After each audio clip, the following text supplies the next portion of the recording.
Senhor presidente, nobres colegas,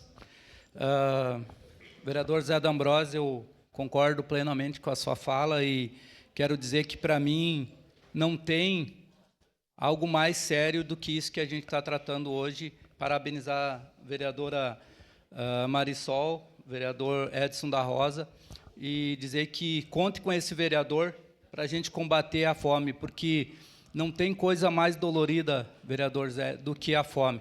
Fala aqui quem conhece, quem sabe, e contem comigo sempre nessa luta. Quero fazer parte também aí, e podem ter certeza que da minha região, região sul, é uma das regiões que mais cresce nessa cidade, e a gente hoje distribui lá com o restaurante popular em torno de 300 marmitas todo dia, vereador Zé. Então, a gente sabe da importância e podem ter certeza que o meu voto vai ser sim. Muito obrigado. Obrigado, vereador Jack. Solicito aos vereadores e vereadoras que registrem seus votos.